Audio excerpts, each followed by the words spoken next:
When you need mealtime inspiration, it's worth shopping Kroger, where you'll find over 30,000 mouth-watering choices that excite your inner foodie. And no matter what tasty choice you make, you'll enjoy our everyday low prices, plus extra ways to save, like digital coupons worth over $600 each week. You can also save up to $1 off per gallon at the pump with fuel points. More savings and more inspiring flavors make shopping Kroger worth it every time. Kroger, fresh for everyone. Fuel restrictions apply. The Athletic.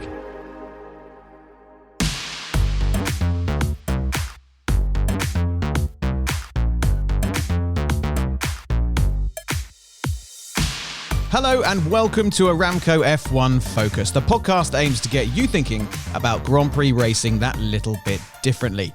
I'm Tim Silvey, and I wouldn't want to be podcasting alongside anyone other than my two teammates, Sean Virtual Statman Kelly and racing driver and broadcaster Alex Brundle. Sean, great to chat to you again. Where do we find you this week? I am in my hotel room in Montreal after a rather chilly and rainy Montreal Grand Prix weekend. But the sun, of course, has come out immediately after Formula One has finished for the weekend. Always the way. It did look a little bit blustery out there. And Alex, after a busy week at Le Mans last week, I presume you put your feet up and watched the Canadian Grand Prix on the old telly box? Yeah, I was recovering from the shock of watching a Ferrari strategic victory at the Le Mans 24 hours. And loved the Canadian Grand Prix. Really enjoyable, wet and dry conditions all weekend. What a fantastic race. Good stuff. Well, as usual, we've got a thought-provoking performance focus with Alex coming up, and I've got a little surprise for the boys in this week's Aramco Focus. But first, it's time to hold on to your stat hats as we head into focus number 1.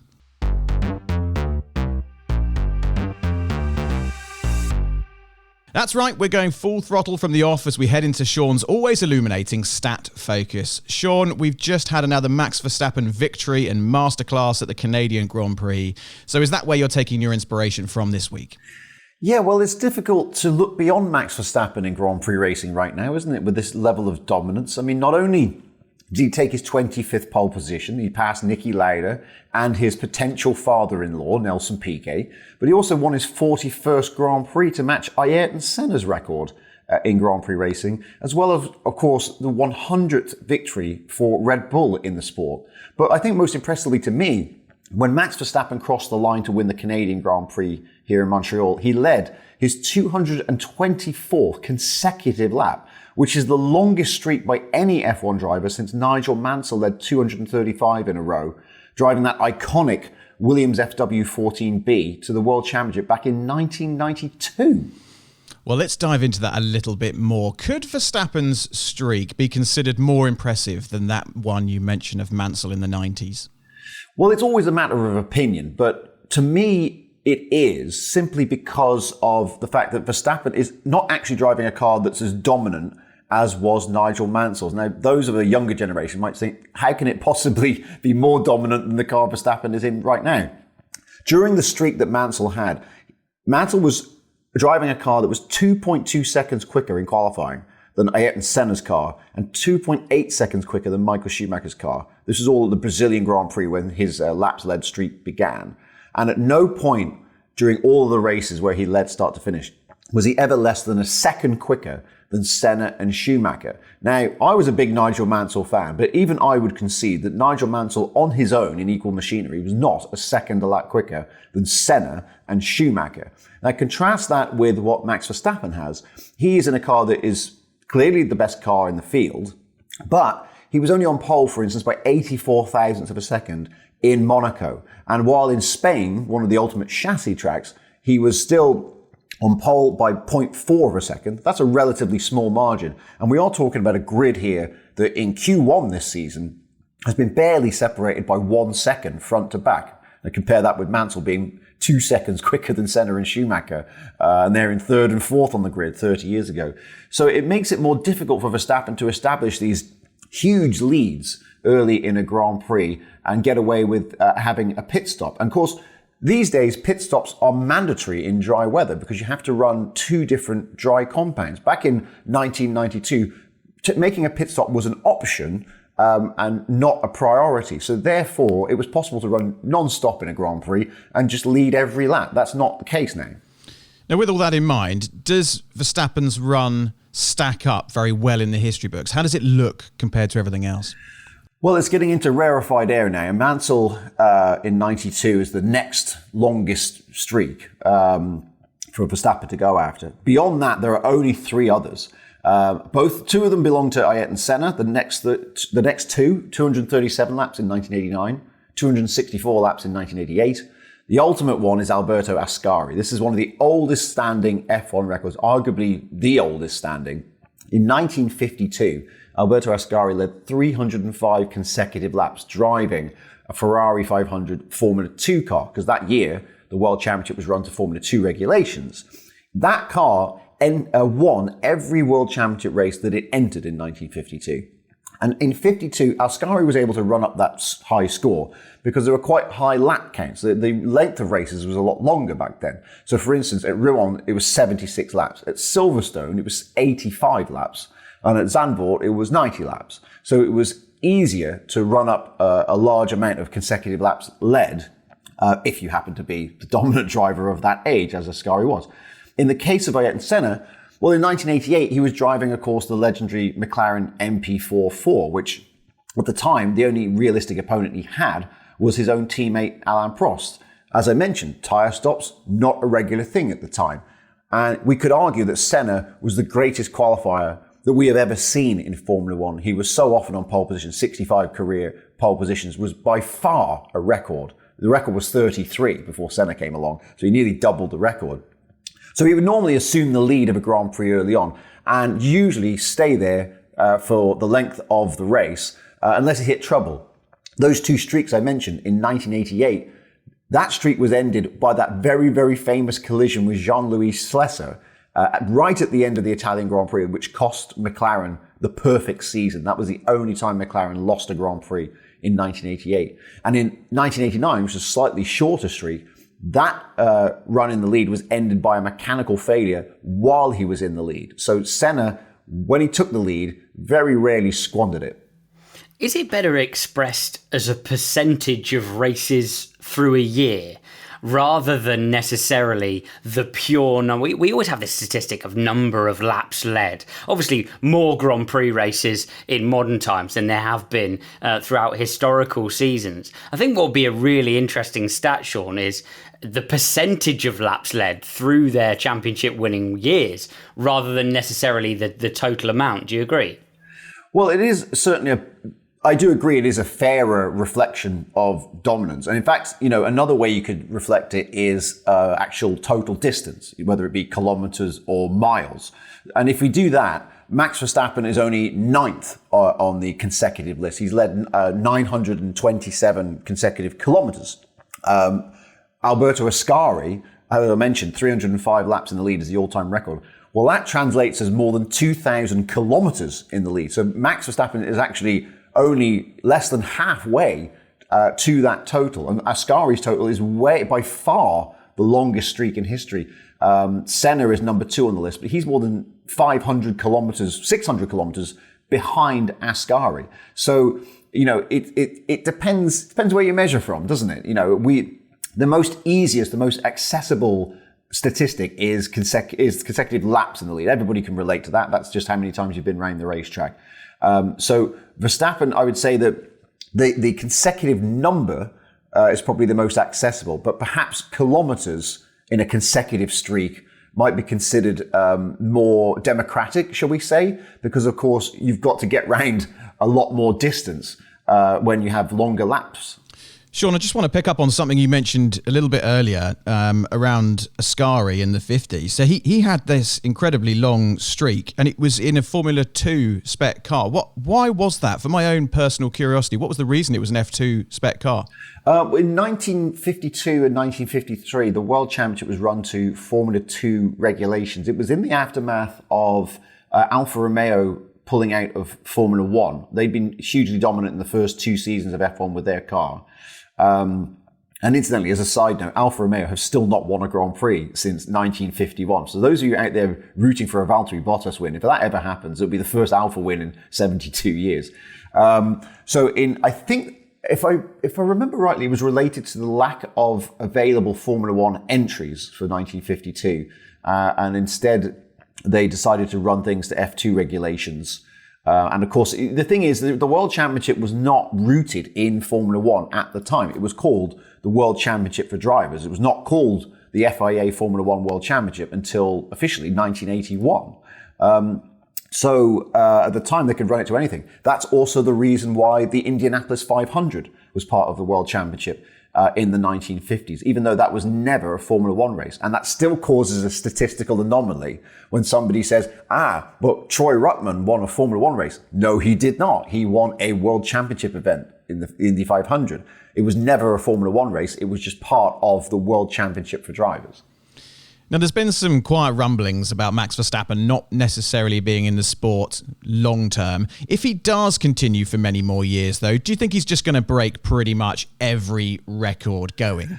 It's hard to bet against it right now, given his relative youth, the fact that he's doing these things at age 25. But I would put a cautionary tale on it, and that is, there was a point 10 years ago where you would have asked me the same question about Sebastian Vettel, and he was at roughly the same age, and we would have thought, well, this is it now. Vettel's going to beat all of Schumacher's records. And did he do it? No. Lewis Hamilton did it instead, because the balance of power swung away from Red Bull at the end of the V8 era and went to Mercedes, and therefore Lewis Hamilton was able to rack up a whole load of wins, and we ended up talking about Hamilton being the all-time record holder, where we would have thought it was Vettel. And Vettel's career, after moving to Ferrari, slowed down. And then, of course, post-Ferrari, in terms of success numbers, really stalled altogether. So while it looks, on a Monday morning after this Canadian Grand Prix, after yet another crushing performance by Verstappen, it might look like, well, Verstappen's just going to sweep every record.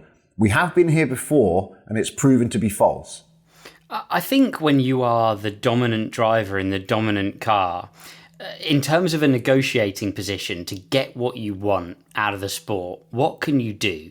You can't say, I'm going to move to another team, because you're already in the best team. You can't say really anything other than, hey guys, I'm going to disappear.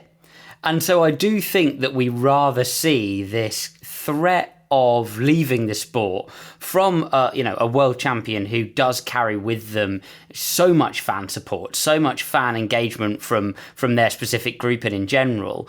And actually what you're seeing is almost the only thing that they can say from their position to be effective and generate the changes they want in the sport. Would you agree, Sean? Yeah, I mean, we obviously cross-referenced the fact that Nigel Mansell is the next person on the list in terms of longest streak in the lead of a Grand Prix. Of course, in 1992, Nigel Mansell ended up rather impulsively announcing a retirement. I say impulsively, it was the second time he'd actually tried to retire from Grand Prix racing, and the second time he failed to do so because he came back. But that was the only option left to him in 1992. There was no other driver available that was going to be anywhere near as dominant as the one that he had. And Williams knew that. And of course, they painted him into a corner with the negotiations because they knew they had Prost and Senna on speed dial saying, please, can we drive the car? And then again, 12 months later, of course, when Alain Prost was in the car and Senna was coming along, Prost decided it was time to call it a day rather than face the music against Senna again after their tempestuous relationship at McLaren. So, that is probably...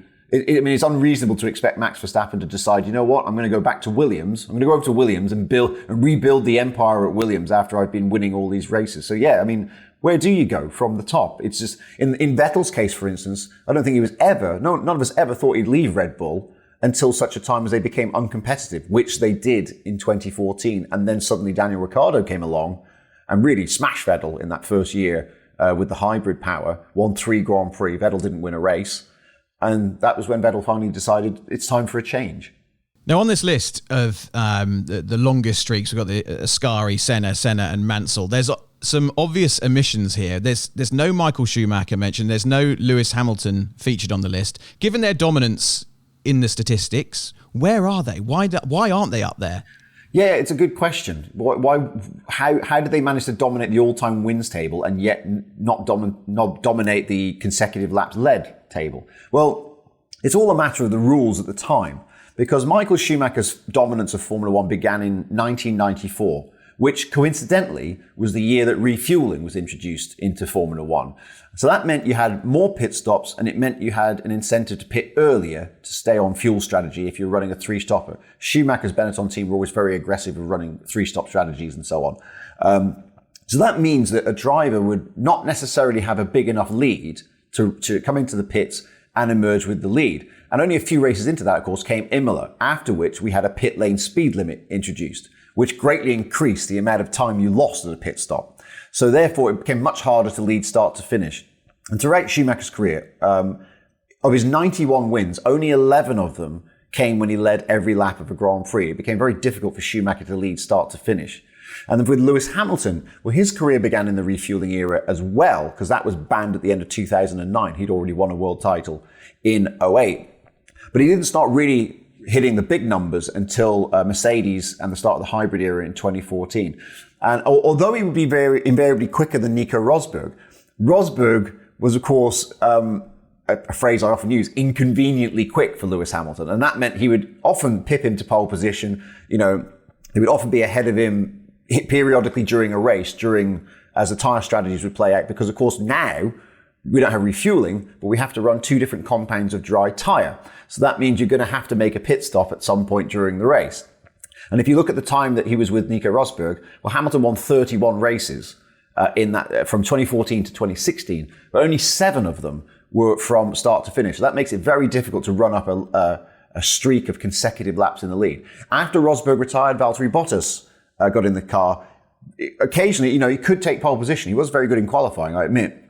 But also from 2017 onwards, we've seen an increasing use of safety car, an increasing use of virtual safety car, and also red flags. Now, all of those things can randomize the order almost at the click of your fingers. So that makes it more difficult, again, to lead a race from start to finish, because the order is prone to randomization as soon as the safety car comes out and everyone dives into the pits and so on.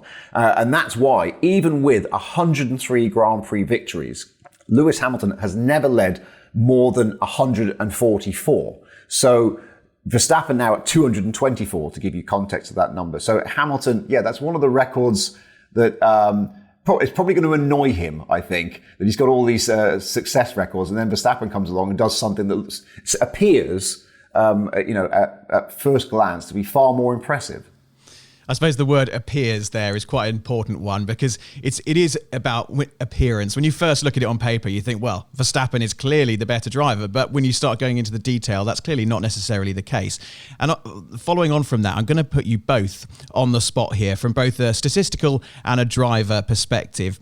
Who do you think is the better driver out of Max Verstappen and Lewis Hamilton? Alex, let's get your driver's take on it first. On which day in history, around which track, in which 2 cars, with which race engineers and which mechanics? I mean, it's a massively expansive question. To speak in probably unprofessionally general terms, I think as we sit right now in 2023 Formula One, Max Verstappen has an edge of speed over Lewis Hamilton, total speed with the package he's got. Lewis Hamilton is probably slightly better in terms of his management of risk, racecraft, ability to manage the tyre.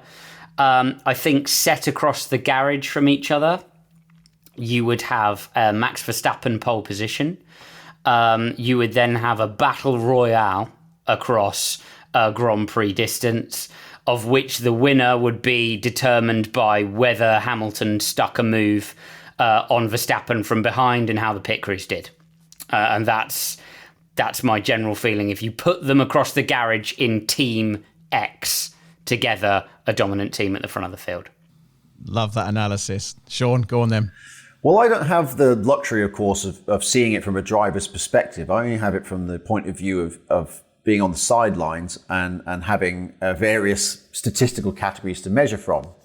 And I would say that, of course, there are many drivers who probably had the raw speed to be in the position that Verstappen and Hamilton are. But, you know, circumstances worked against them. Lest we forget, at the end of the Senna film, when Senna was asked who he enjoyed racing against the most, he named Terry Fullerton, who was a kart driver who never got anywhere near Formula One. With that said, I can only measure using my statistics. I can only measure using longevity, ultimate success, and so forth. And I would say, well, Lewis Hamilton, I have to put him ahead of Max Verstappen simply for longevity. Hamilton has won races across 15 seasons in his Grand Prix career.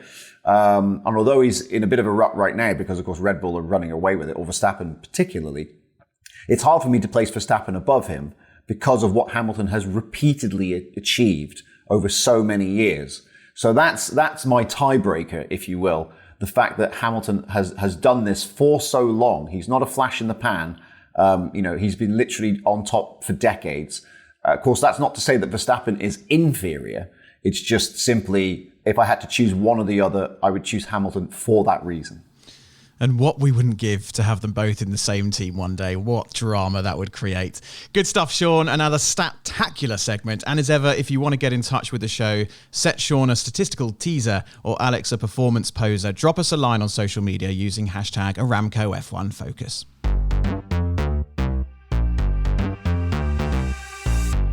Right, now it's time to learn more about the fine margins that separate the good from the great in Alex's performance focus. Alex, what have you got for us today?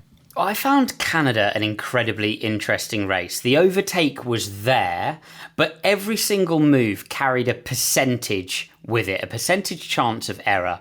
And every single lap of that Grand Prix, drivers were engaging with each other, whether that was directly on track or dropping back into a gap. It was a very interesting race for race management. And I think you saw drivers like Fernando Alonso, drivers like Lewis Hamilton, who have that ability to manage their pace and the car throughout a race distance come to the fore. So often we hear Formula One fans say, I just want to hear them all. I just want to see them all drive flat out for a full Grand Prix distance. But from a driver's perspective, some of the best ability, some of the most exciting action on track are watching the great drivers manage an issue and still deliver the result, put a car in a position it should never have deserved to be in. And I think we saw that for a couple of instances in Canada.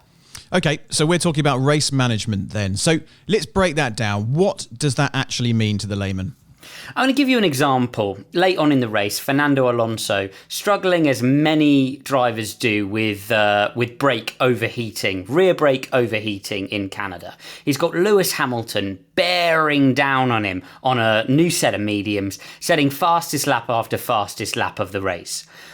Alonso is managing the gap, managing the brake temperature, managing a set of hard tyres, using the resources he can in the car just to keep Lewis Hamilton on the edge of a 2-second jab by the time they reach the end of the race. Now, if he had been frightened by the fact Hamilton was catching him so quickly and over-pushed the brakes, he could have had some nasty front lockups in the way we saw Lance Stroll do down into the hairpin at the far end of the track past the Stroll grandstand late on in the race.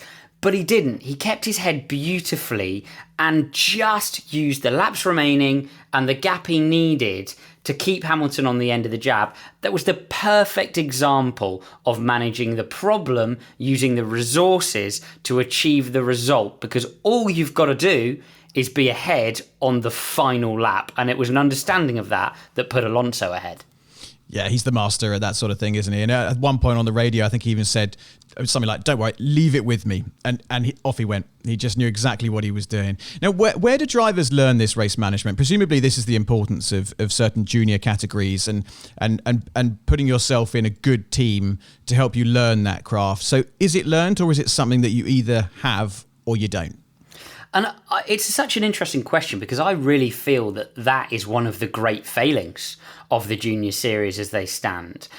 Race management is something you learn when the series is angled towards the fan, not towards the drivers. Because as soon as you have a series like, F4, F3, where you start, from the line, and the series is geared to find out which driver is driving the fastest, there's not really that much to manage. You're not dealing with pit stops. You're not dealing with multiple compounds of tyre. you're dealing with the racetrack and when to overtake and when not to overtake, but that's very much instinctive. Those moments where you have to manage brakes, tyres, fuel, when to stop, when not to stop, the communication with the team and the organisation with your teammate only really come at a level above Formula 2, over to IndyCar, the World Endurance Championship, somewhere like Super Formula or up in Formula 1.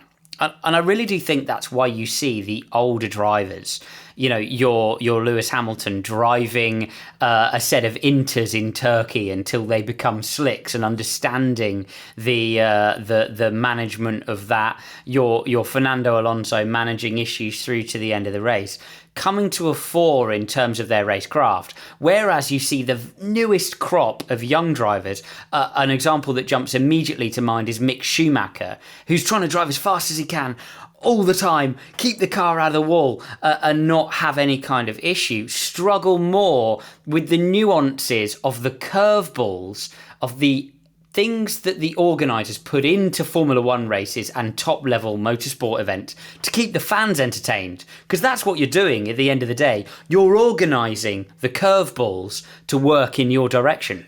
Alex, I mean, speaking of that, you mentioned the difference between how Alonso and Stroll were handling situations there with the brakes.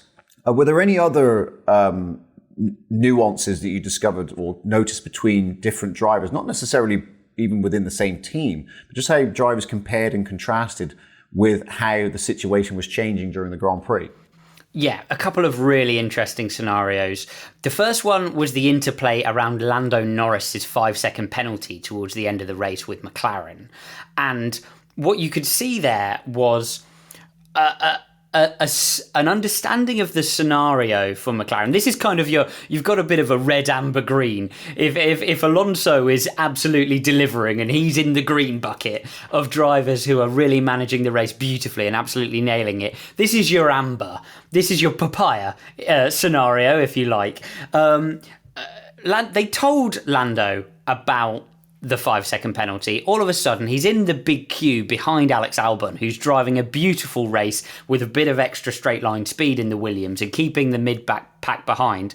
They tell Lando, and all of a sudden, Lando clocks and realises, hold on a minute, I'm at the back end of the top 10. I've also got a 5-second penalty. This lot are stacking up behind Alex Albon. I now, and you saw it dawn on him with about 10 or 15 laps to go, I now actually have nothing to lose. So I might as well send it.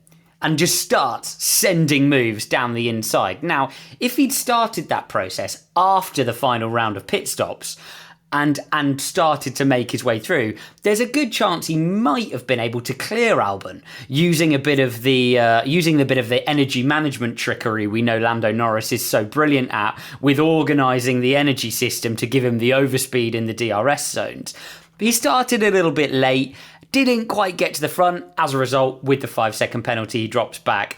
In the red category, I give you K-Mag and Nick de Vries, who go full Soper Cleland BTCC down at turn 1 in what is an entirely unnecessary wheel-banging session, really, over a non-position.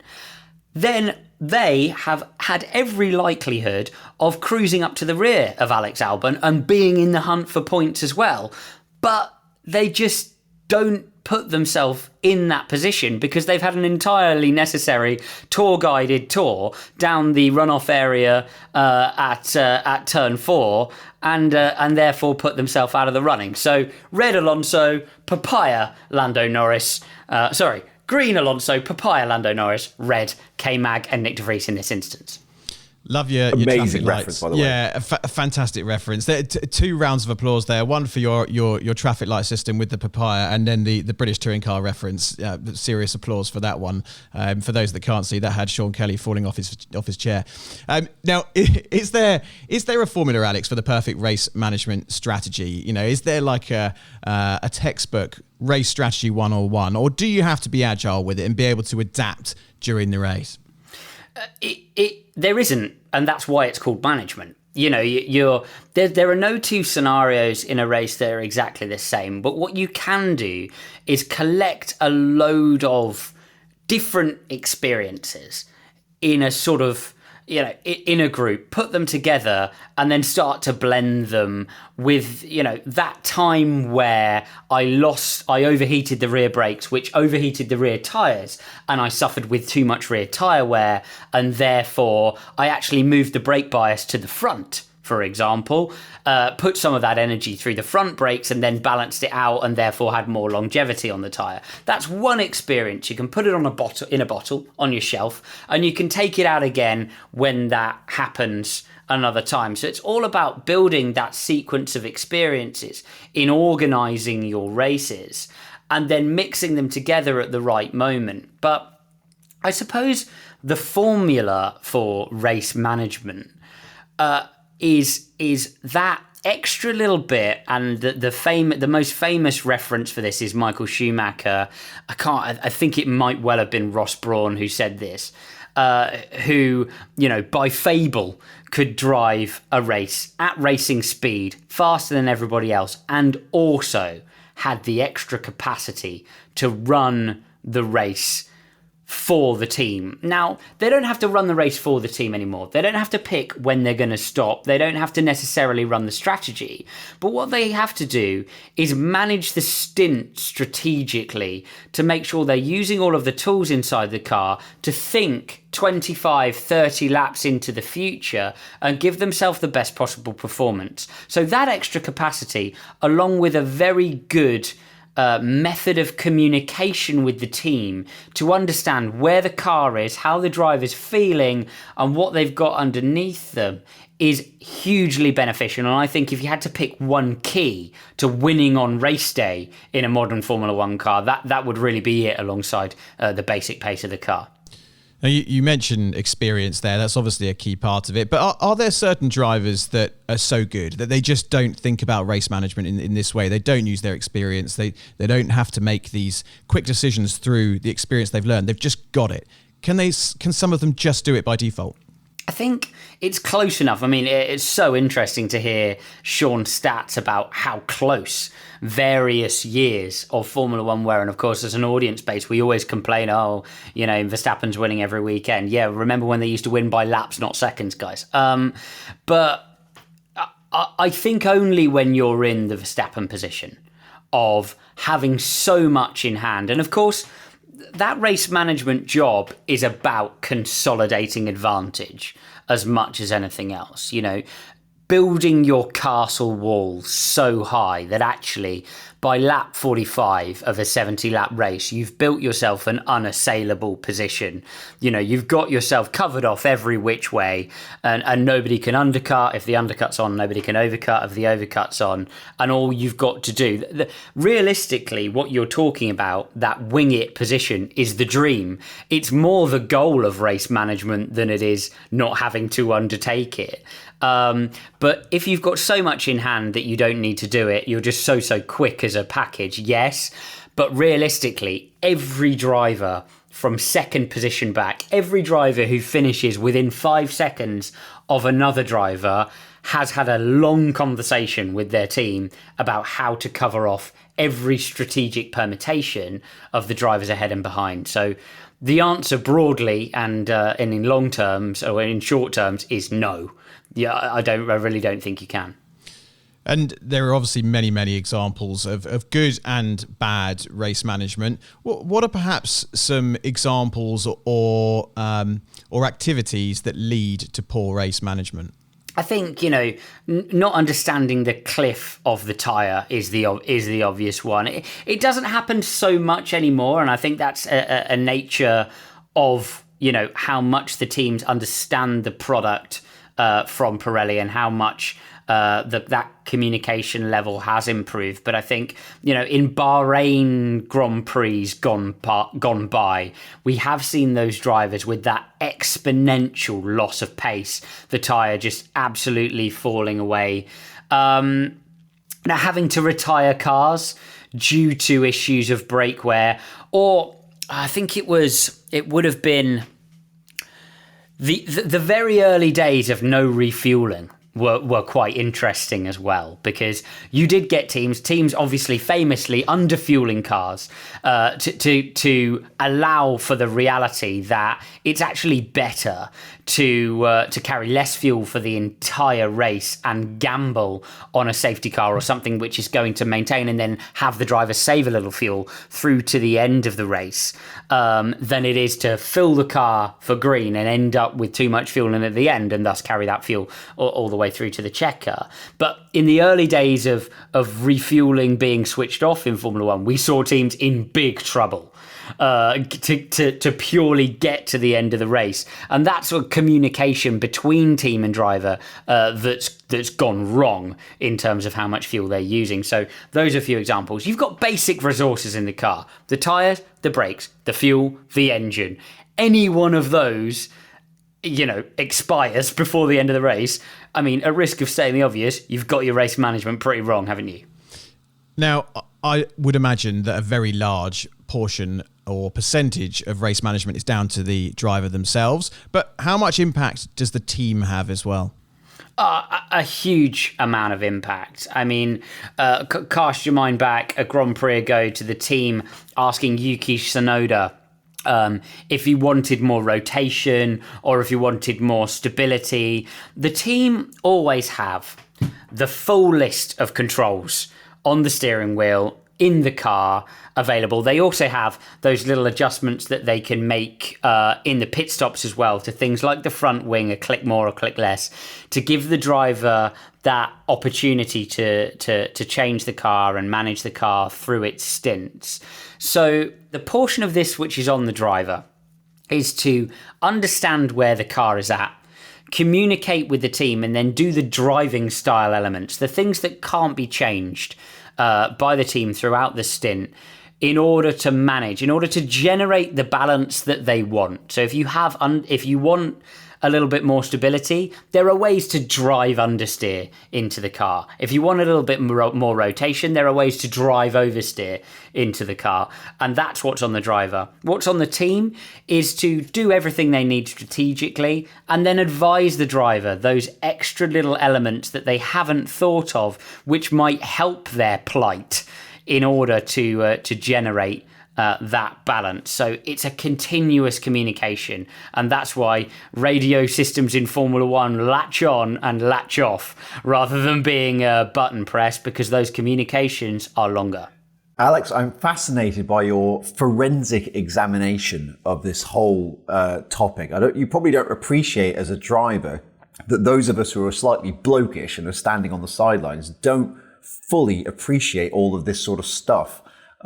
Is this how you watch a race? Are you watching a race and always thinking, oh, well, this is happening, he's having to manage this, because we're just sitting there going, can Hamilton not get past Alonso? It's all very simple to us, but to you, there's 1,000,001 things going on all at once, all moving parts.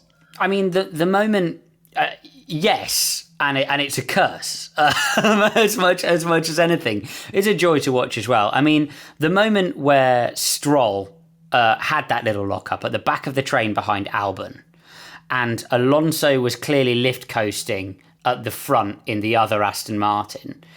To a driver, it's so clear that Stroll has slightly overheated the rear brakes, which has reduced their efficiency, and therefore has had a double front lock-up because the front brakes have been asked to do more of the stopping, which has overcome the contact patch of the front tyres. Stroll's also been in more of a train, so his overheating has happened quicker, whereas Alonso's out front in clean air, so his overheating has happened slower. Those elements are clear, but it's only clear through such painful experience, which is the curse, because it's happened to you and you failed because of it. And that's why it's ingrained in your mind, like the 10 Commandments, that because of the fear of loss and the great loss which it's caused you, and that's why, But yes, that's the way I watch races, unfortunately. It is fascinating, Alex, how this all fits together. I guess it comes down to experience, ability to make quick decisions, communicate effectively with your team, and you're halfway there. But I suppose one area we haven't even got into, and we're not going to have time on this one, is, I guess, the mentality of the driver as well. If you've got a hothead driver who can't necessarily keep his cool during a race and everything goes out the window, no matter how good your plan or strategy may be, it's a fascinating deep dive. But we're going to have to leave it there for now, and perhaps let our listeners take up the baton on social media.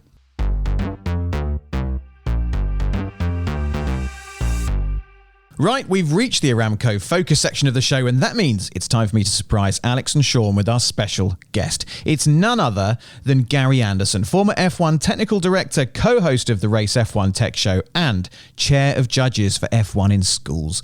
Now, have you ever wondered where the next Adrian Newey is coming from? Well, if there ever is another, there's a good chance they'll get their start in F1 in schools, an international STEM competition for school children in which groups of 3 to 6 students have to design and manufacture a miniature car using CAD design tools.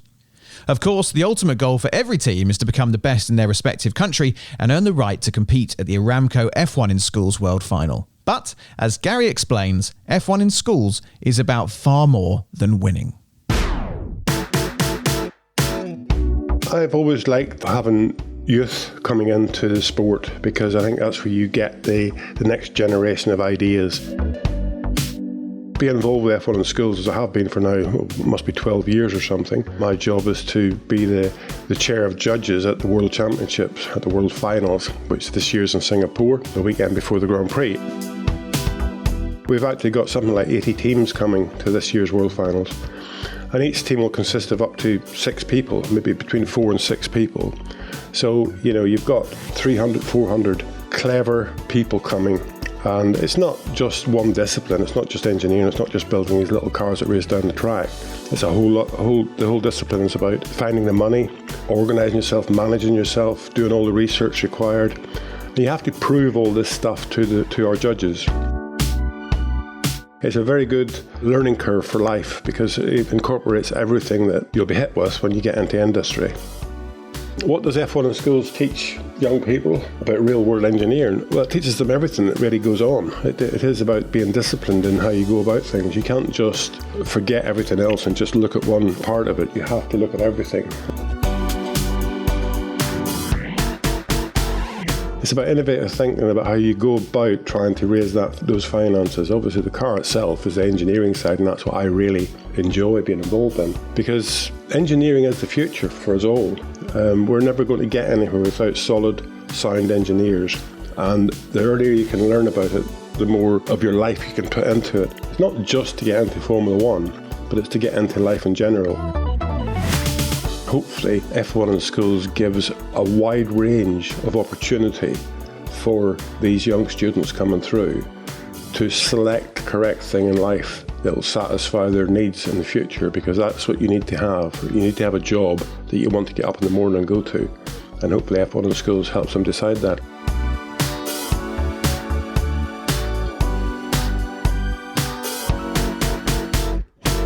There you are, that was F1 in Schools Chair of Judges, Gary Anderson, and we'll have another illuminating guest for you in our next episode. Well, that's about it for today's show, but we'll be back with you again soon for more stats, more performance chat, and more F1 fun. In the meantime, be sure to like, follow, or subscribe to the Race F1 Tech Show podcast feed to ensure you never miss an episode of that podcast or this one. Sean, what's next for you? Another flight? Another flight. I've got Portland coming up this weekend for Formula E, and then back to Europe. We've got the Austrian Grand Prix coming up the weekend after that. The hits just keep on coming. Well, enjoy Portland. I'm a bit envious, actually. A place I'd like to go to, and having been to a Formula E race this year in Berlin, it was an absolutely fantastic experience. So I hope you enjoy it. Alex, more driving and commentating on the agenda for you?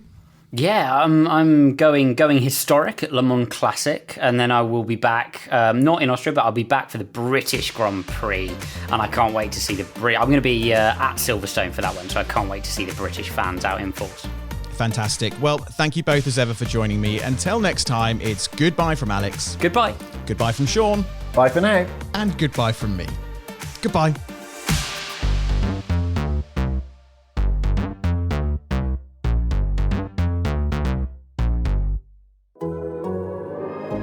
The Athletic.